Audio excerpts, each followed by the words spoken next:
English Shorthand Dictation number 237. Dictation speed 120 words per minute. Ready? Start. Mr. Deputy Chairman, Sir, I am grateful to the honorable members and especially the leader of the opposition for initiating this discussion on the finance bill. The leader of the opposition has sent me a note saying that he may not be present to listen to my reply because of other commitments, and I quite appreciate that. He said that there must be a reform of the mindset. He was referring to the Ministry of Finance, but I take it as a comment on the whole system of governance. I would support him in the argument that mindsets have to change. We no longer live in a world where we can say that we are isolated from what is happening in the rest of the world. The theory of decoupling India's economy from the rest of the world's economy is a farcical theory. On an earlier occasion, I have explained that we are dependent on imports for a number of commodities like crude oil, fertilizers, raw materials, minerals, metals, etc. We have to pay for those imports, and we can pay for those imports only if we export. So, imports are a necessity, exports are an imperative, and a country which has to increasingly trade with the rest of the world cannot remain unaffected from what is happening in the rest of the world. We live in a world where a number of forces are at play. This year has seen a number of crises hitting many countries of the world at the same time. There is a food crisis, there is a fuel crisis, there is a fiscal crisis in some countries, and there is a financial crisis which seems to have affected a large number of financial institutions. While some of this was anticipated, many countries did not anticipate this very sharp rise in prices of commodities. But if you read the budget speech, you will realize that we had anticipated some of these pressures and taken preemptive action. We cut customs duties, we cut excise duties, we gave relief to income tax assessees, and we promise to take further fiscal and monetary measures if it becomes necessary. So it may not be correct to say that we did not anticipate this turn of events. It is therefore important that our mindsets change so that we can bring to the governance of the economy a set of policies and principles that are relevant to the modern world. These principles can only be based on an open polity and an open economy. We are proud of our open polity. We should be proud that our economy is also opening up. This opening up of the economy was started in 1991, and it has brought India to a stage where we can legitimately claim that we will be the fourth largest economy in the world in a few years, and that the prosperity of all Indians will rise as we continue to move up the economic ladder.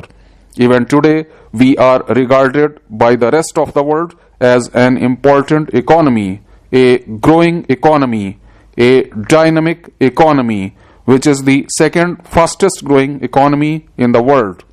When you say the second fastest growing economy, you are conceding the first place to another country, but our aim must be to become the fastest growing economy. At the same time, we recognize that growth is not an end. Growth is merely a starting point. Growth is an imperative, but the ultimate goal is inclusive growth, where we can share the benefits of this growth with all the people of India. I believe that this government in the last 4 years and in this budget and this finance bill has taken a number of measures to make growth inclusive, and I shall briefly refer to them after I deal with the specific issues regarding the finance bill. I am conscious that this is the last stage of the exercise of passing the budget. I am grateful to honorable members who have pointed out a number of aspects of the finance bill, and I shall deal with them. Sir, as far as Sikkim is concerned, there is a debate that has been going on since 1990. It is a happy conclusion that we have reached an agreement with the government of Sikkim. They have a Sikkim Subjects Register.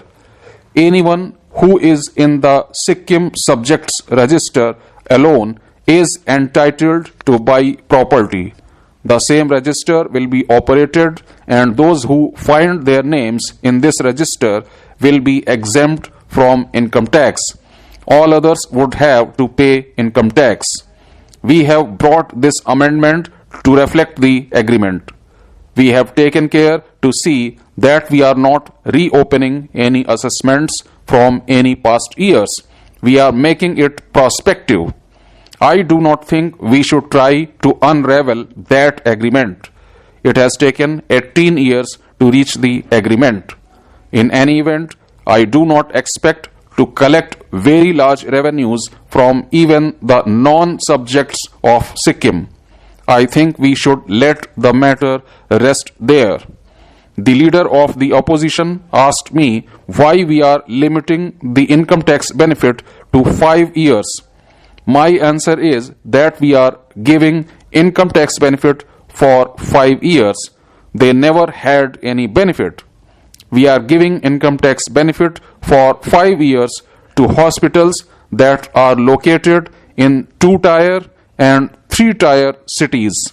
I think the hospital industry is happy that they will get a 5-year income tax exemption. He also raised some concerns about fertilizer famine coupled with fiscal improvements.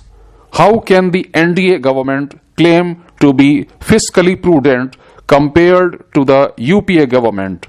The NDA government inherited a fiscal deficit of 5% and it increased to 6%, and they closed their innings with the fiscal deficit of 5%. So, after 6 years of NDA rule, the fiscal deficit remained where it was. We brought down the fiscal deficit to 3% in the year that is ended. Likewise, the NDA government inherited revenue deficit of 3% and it worsened to 4%, and when they closed their innings, it was still 3.5%. You inherited 3%, you closed your innings with 3.5% and claim to be fiscally prudent. We have brought down the revenue deficit from 3.5% to 1.5% in the year that is ended. I think in terms of fiscal prudence, this government is the most fiscally prudent government in India's history. For the first time, we have set for ourselves fiscal targets, and we will meet those fiscal targets by the end of next year.